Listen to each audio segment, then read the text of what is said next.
కేంద్ర జలశక్తి మంత్రితో జరిగిన తెలుగు రాష్ట్రాల సీఎంల భేటీలో బనకచెర్ల ప్రాజెక్టు అంశమే చర్చించలేదన్నారు ముఖ్యమంత్రి రేవంత్ రెడ్డి.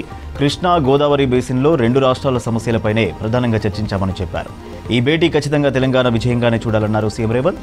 వివాదాలు పరిష్కరించుకునేందుకు తాము వచ్చామని, అనుమానించుకుంటూ వెళ్తే సమస్యలు పరిష్కారం కావన్నారు. తెలుగు రాష్ట్రాల మధ్య ఉన్న జల వివాదాలపై చర్చించేందుకు ఏపీ తెలంగాణ సీఎంల భేటీ ఢిల్లీలో జరిగింది. శ్రమశక్తి భవన్లో కేంద్ర జలశక్తి మంత్రి సిఆర్ పాటిల్ ఆధ్వర్యంలో జరిగిన సమావేశంలో రెండు రాష్ట్రాలు ప్రతిపాదించిన ఎజెండాలపై మీటింగ్లో డిస్కస్ చేశారు. 4 కీలక నిర్ణయాలు తీసుకున్నారు. కృష్ణా గోదావరిలో ఏ రాష్ట్రం ఎంత నీటిని వాడుతుందో తెలుసుకునేందుకు టెలిమెట్రీలు ఏర్పాటు చేయాలని డిసైడ్ అయ్యారు. రెండు రాష్ట్రాల్లో నీటి సమస్య పరిష్కారం కోసం ఇంజనీరింగ్ నిపుణులు, అధికారులతో కమిటీ వేయాలని నిర్ణయించారు. కృష్ణా బోర్డు ఏపీలో, గోదావరి బోర్డు హైదరాబాద్లో ఏర్పాటుకు అంగీకరించాయి. తెలుగు రాష్ట్రాల మధ్య ఎప్పటి నుంచో పరిష్కారం కాకుండా ఉన్న పలు కీలక వివాదాలు కొలిక్కి వచ్చాయన్నారు మంత్రి ఉత్తమ్ కుమార్ రెడ్డి. కృష్ణా జలాల వాడకంపై టెలిమెట్రీ ఏర్పాటుకు ఏపీ అంగీకారం తెలిపిందని చెప్పారు. ఇక శ్రీశైలం ప్రాజెక్టుపై నిపుణుల కమిటీ చేసిన సూచనల మేరకు వెంటనే చర్యలు చేపడతామని అన్నారు. రెండు రాష్ట్రాల మధ్య ఉన్న జల వివాదాలు, ప్రాజెక్టుల నిర్మాణాలు అంశాలను చర్చించేందుకు కమిటీ ఏర్పాటుకు అగ్రిమెంట్ జరిగిందన్నారు మంత్రి ఉత్తమ్. టెక్నాలజీ పరిశ్రమల స్థాపనకు తెలంగాణ అనుకూలంగా ఉందన్నారు deputy CM Bhatti Vikramarka. France consul general Marc Lamy సెక్రటేరియట్లో డిప్యూటీ సీఎం బట్టి విక్రమార్కతో మర్యాదపూర్వకంగా భేటీ అయ్యారు. రాష్ట్రంలో వనరులు, ఇతర అంశాలను అధ్యయనం చేయాల్సిందిగా ఫ్రాన్స్ బృందానికి సూచించారు బట్టి. సమావేశంలో finance principal secretary Sandeep Kumar Sultania, Transco CMD Krishna Bhaskar పాల్గొన్నారు.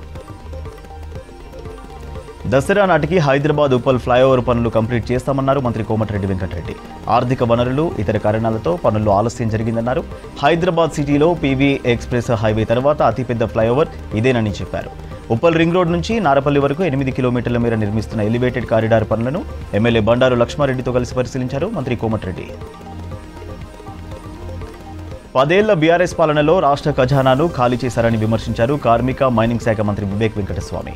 కాళేశ్వరం పేరుతో కోట్ల రూపాయల అవినీతికి పాల్పడ్డారని ఆరోపించారు. ఎన్నికల హామీలో లేకున్నా సన్నబియ్యం పథకాన్ని అమలు చేస్తున్నామన్నారు మంత్రి వివేక్. విదేశాల నుంచి డబ్బు తెచ్చాక మహిళల ఖాతాల్లో కేంద్రం 15 లక్షలు వేస్తే బాగుంటుందని బీజేపీ నేతలకు కౌంటర్ ఇచ్చారు మంత్రి వివేక్. వచ్చే 5 ఏళ్లలో మహిళా సంఘాలకు 1,00,000 కోట్ల వడ్డీ లేని రుణాలు ఇస్తామన్నారు మంత్రులు సీతక్క, శ్రీధర్బాబు. మహిళలను కోటీశ్వరులను చేయడమే సీఎం రేవంత్ లక్ష్యమని చెప్పారు. దేశమంతటా వీహబ్తో మహిళలను వ్యాపార రంగంలోకి తీసుకెళ్తున్నామన్నారు మంత్రులు. పెద్దపల్లి జిల్లాలో ఇందిరా మహిళా శక్తి సంబరాల్లో మంత్రులు పాల్గొన్నారు. మహిళా సంఘాలకు 9 ఆర్టీసీ బస్సులు అందజేశారు.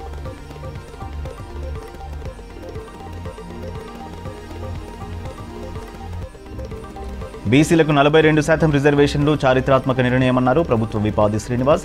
10 ఏళ్ల బీఆర్ఎస్ హయాంలో బీసీలను ఏమాత్రం పట్టించుకోలేదని విమర్శించారు. స్థానిక సంస్థల ఎన్నికల్లో కాంగ్రెస్కు జనం పట్టం కడితే మరింత అభివృద్ధి చేసి చూపిస్తామన్నారు ఆది శ్రీనివాస్. కరీంనగర్లో జరిగిన పార్టీ మీటింగ్లో పాల్గొన్నారు ప్రభుత్వ విప్. రాష్ట్ర వ్యాప్తంగా మెడికల్ షాపులపై డ్రగ్స్ కంట్రోల్ అధికారులు సోదాలు జరిపారు. అబార్షన్ కిట్లను విక్రయించే మెడికల్ షాపులే లక్ష్యంగా తనిఖీలు చేపట్టారు. రూల్స్ పాటించని సుమారు 149 షాపులకు షోకాజు నోటీసులు జారీ చేశారు. అబార్షన్, మిఫెప్రిస్టోన్, మిసోప్రోస్టల్ మెడిసిన్లను అక్రమంగా సేల్ చేస్తున్నట్లు అధికారులు గుర్తించారు.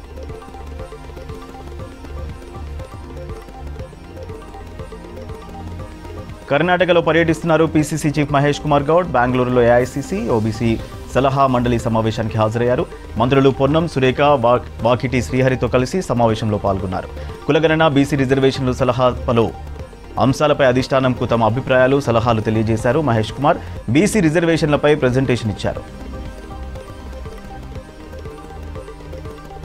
కాళేశ్వరం ప్రాజెక్టు మాజీ ఎన్సీ మురళీధర్రావుకు 14 రోజుల రిమాండ్ విధించారు ఏసీబీ కోర్టు. మురళీధర్రావును పోలీసులు చెంచల్గూడ జైలుకు తరలించారు.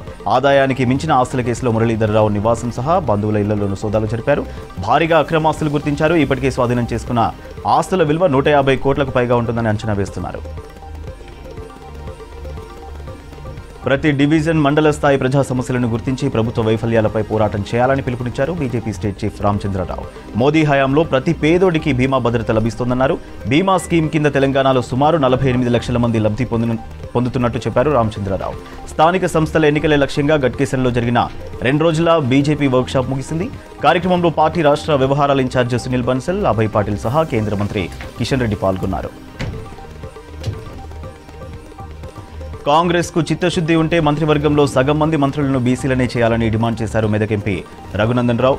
స్థానిక ఎన్నికల్లో కాదు మంత్రివర్గంలో సగం మందికి అవకాశం కల్పించాలన్నారు. చిత్తశుద్ధి ఉంటే బీసీల కోసమే 42% రిజర్వేషన్ చేసి కేంద్రానికి పంపితే తాము కూడా మద్దతు తెలుపుతామన్నారు ఎంపీ రఘునందన్ రావు.